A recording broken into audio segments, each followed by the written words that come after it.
Welcome to the Judge Finn Show. If this is your first time, welcome.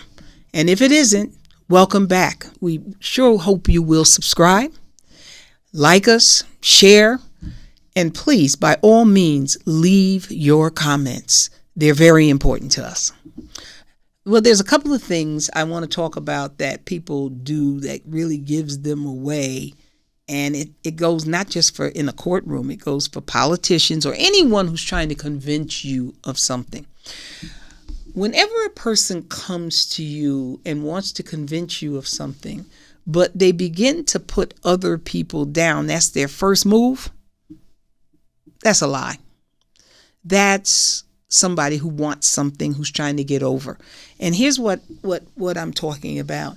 If you're asking me a question, like in my courtroom, I'd often have domestic disputes. And I'd have to figure out who the aggressor is. And I get a person on the witness stand and they would immediately begin to bash the other person. Okay? I had a guy on once, he couldn't say one good thing about this woman. I had to stop and ask him, did you ever love her? Huh? Did you ever love her? Well, yeah, I guess so. Why are you asking? I'm asking you because you had absolutely nothing good to say about her this entire time. Or you've had absolutely nothing good to say about him. It's equal with the genders. Okay? I had a case that I took with a woman that she was pretty convincing. She almost had me fooled. That's how convincing. It wasn't in court. It was as an attorney. I took a case. And she said her husband was just horrible to her and she had to get away from him. And could we take her case? I had a partner at that time. Can we take her case? And she sounded very convincing. And of course, often people know if they come to you with the story that they're being abused, that you're going to listen. I got a call from the rest of the family, the father, the son. She had all sons. And after I got through talking to them, it became very evident to me that she was the problem. She was the problem. Everything that happened in that house, if it didn't go her way, she destroyed everything. I heard it from her youngest to her oldest child that she gave birth to. Can I tell you something that I've learned about mothers and children? They don't go against their mothers easily. Absolutely not. That's a person you spent 9 months with before you even got here. And then that's the person who's usually in your corner your whole life. If they want to give you the chair, she'd be the only person on earth maybe that would stand up and say, please let him live. That's a mother. Not these kids. They were like,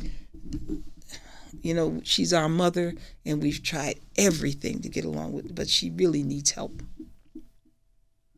And in the end, it was proven out that that was true. So I'm just saying you have to be able to look at what a person does, not what they say.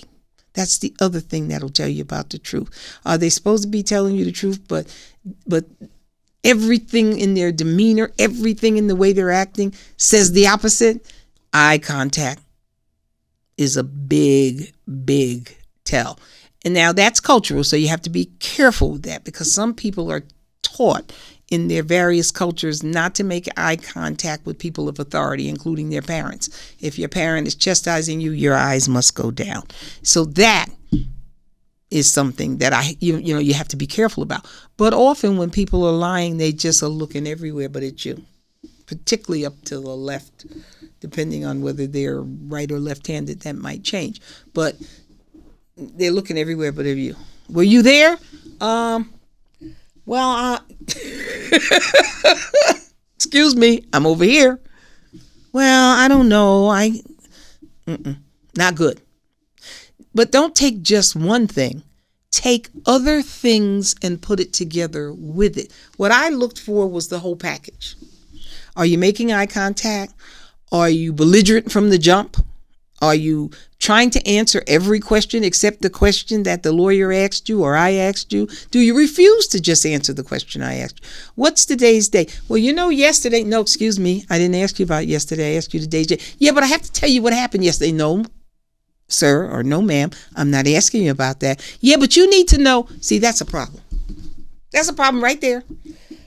Because, and you don't want us to get to the point. You don't want us to get down to what I call the nitty gritty.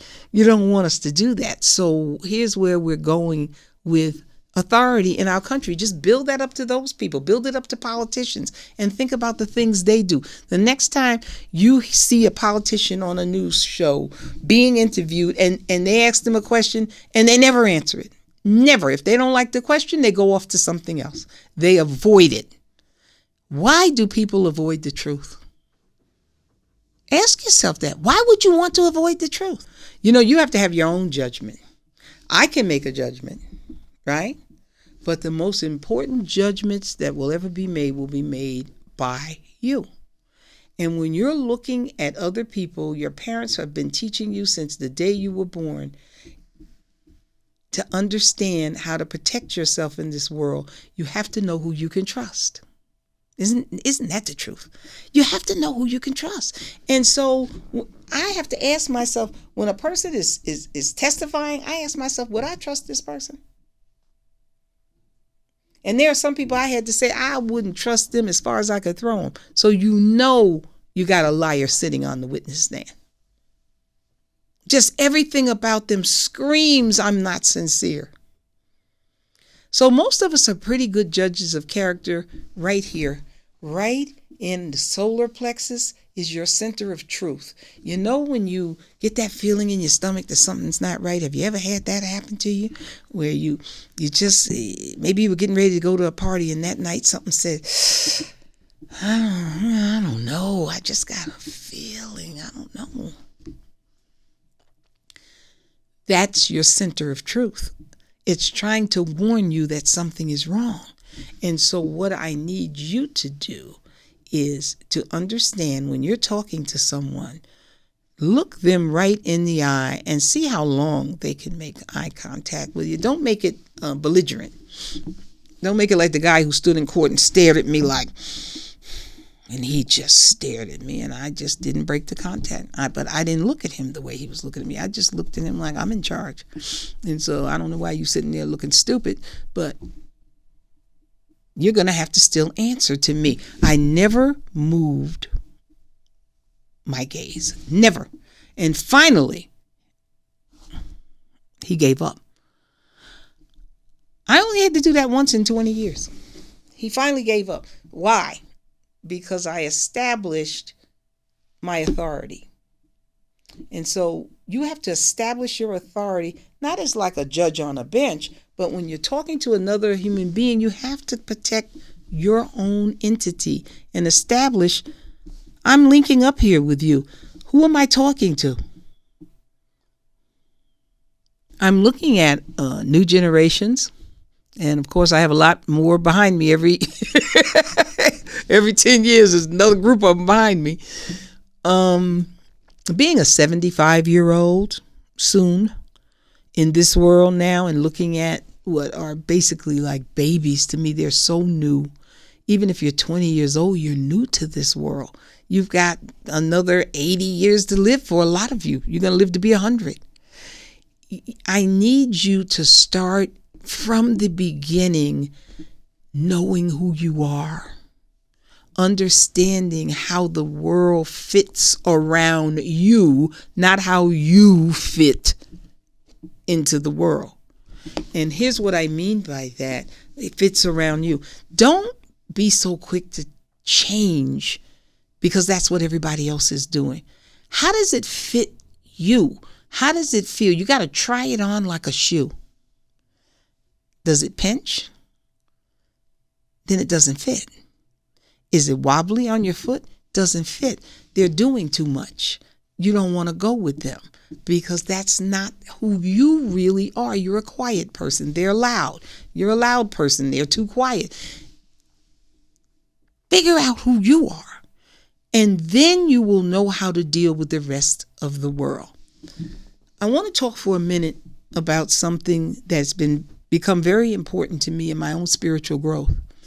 And that is in trying to figure out how to explain to some of the people I'm coaching. I do some personal coaching. And I was trying to explain to my student how they fit in the universe. You see, we always boil it down to this world. I didn't come from this world.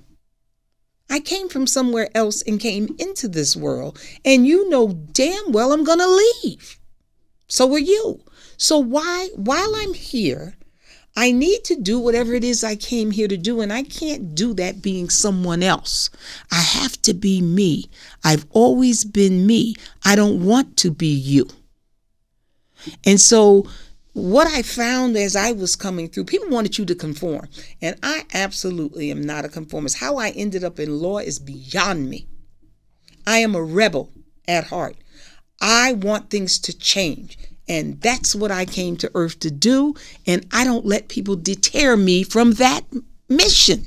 And you shouldn't let them deter you from your mission either. One of the things you have to learn early in life is to be the person who's in your skin. Love the skin you're in. Please love the skin you're in. You see this black woman looking back at you, 75 years old, a little bit may sag here or there. I don't give a shit. What you see is what you get. I'm a gift. And I know it. I came here to be helpful and to bless you. And so the way I bless you is with knowledge. Now, there are going to be people who tell me, oh, you shouldn't be on there. I can't believe she's up there. I wouldn't give a damn. I'm doing what I know is right for me. That's the way I need these young people to be. I need them to say, this is it. We're changing this. We did it in my generation. You know, the 60s, we were tearing shit up. Why? Because it was time. It was time to break out of the mold. I'm telling you, I've been waiting for a generation to come along like that for 50 years.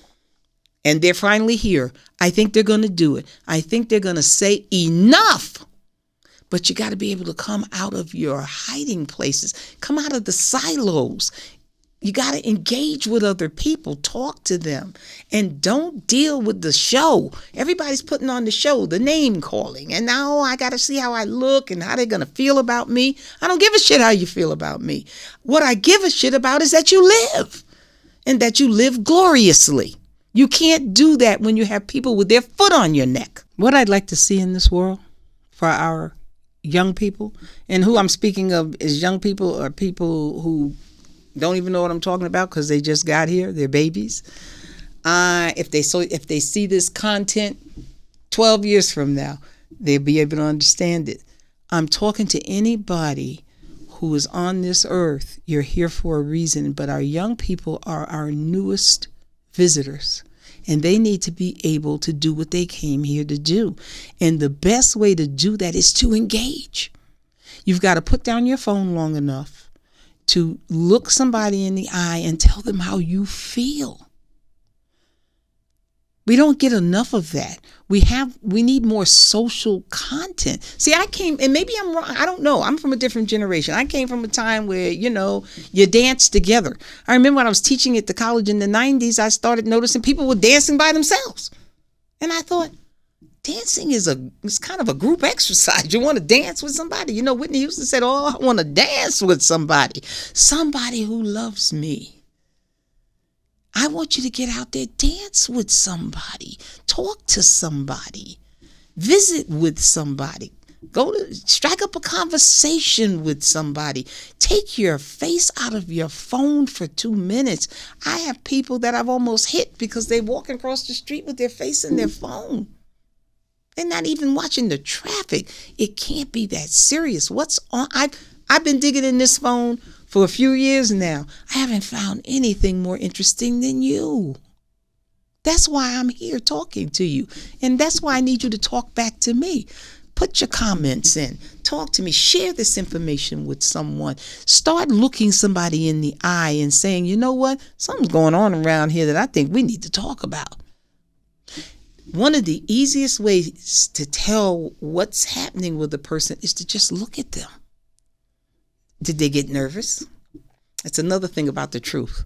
When someone's not telling you the truth and you stare them down like, really? Did that really happen?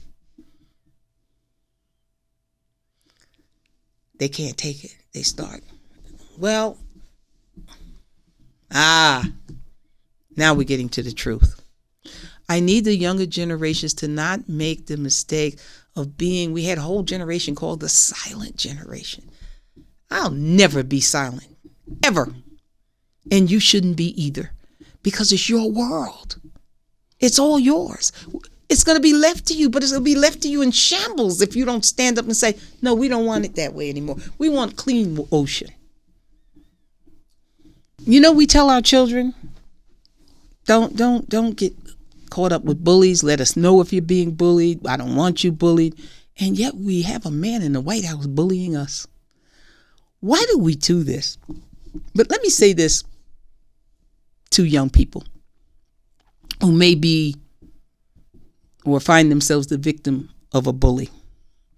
The first thing you need to know about a bully is that bullies are tiny, tiny, tiny little afraid people. I look at Trump and how he boasts, if you notice when he walks into a place, he puts his head up and because he has to force himself to do that. He feels so small. I see it in him every day. I look at him, I see he feels so small. So he has to put other people down and he has to build himself up. And that starts in grade school. If you've got a kid who's pushing you around and bullying you, I don't want you to get so far out there that you feel like you have to take your own life. This is terrible what I'm saying. No one can say anything about you that should make you want to leave this earth until you're ready to go. I'm sorry, you're here for a reason. Don't give it up because of a tiny, tiny, tiny little person who wants to pick on you to make themselves feel bigger. You're going to have to walk through some things in your life. People like to talk about other people. People like to put other people down because they feel small. You're not small. Every soul on this earth is here for a reason. Every soul on this earth is a drop out of the ocean. And every drop of the ocean has the whole ocean in it, does it not? And so you are the same thing. You came from a full-time universe and you have every drop of that in you. You just need to listen to it and figure out how wonderful you really are. Cyberbullying, the whole world gets to see it. And that's the big problem for young people. They don't know how to take that because they're like, the whole world. Guess what? Today is you, tomorrow is somebody else. I remember once I got into trouble and I went up to see my sister and I was sitting there and talking to her and she said, why are you so upset? I said, I made this move that wasn't the best move I could have made. And she said, don't worry about it. You're not worried about what people are saying. I said, well, not really. I know they're all talking, but I'm not really worried about that. She said, well, you shouldn't be because today is you, tomorrow it's going to be somebody else. That's the kind of world we live in. Today, they're talking about you. Tomorrow, you won't even remember this stuff if you just let it pass. Now, that's different than somebody putting their hands on you. Where we kill people today is on the internet. We get up there and we say all kind of crazy stuff about people. We get on whatever apps are available and we talk trash. Don't let that affect you. If you're centered in your own being and you know who you are, you know you're here for a good reason, you know that what you want to do or you're going to find out what you want to do, don't let people detract you with nonsense. They're no better than you. They don't know any more than you. And you don't need them to like you. You need to like yourself. Well, I had to get that into the young people because I see that they're actually killing themselves. That breaks my heart to see a young person take their own life behind what someone's saying about you. People gonna talk about you your whole life. I got news for you. And I love it. Keep talking about me. It lets me know I'm still here. Keep it coming. I know I'm beautiful. So here's today's kernel of truth. The world is full of people who want to have power over you. And they will tell you anything that you will listen to. I'm here to tell you that the most powerful person in the room when you're in it is you. If you tap into your own power and not let other people determine who you are. I've told you in past episode, the world will name you, and then it will blame you, and then it will shame you, but not if you know who you are. Please keep those comments coming in. Please share what we're doing here with other people. Give us your likes if you like it. If you don't, tell us why. And please subscribe. You have a wonderful day. Come see about me.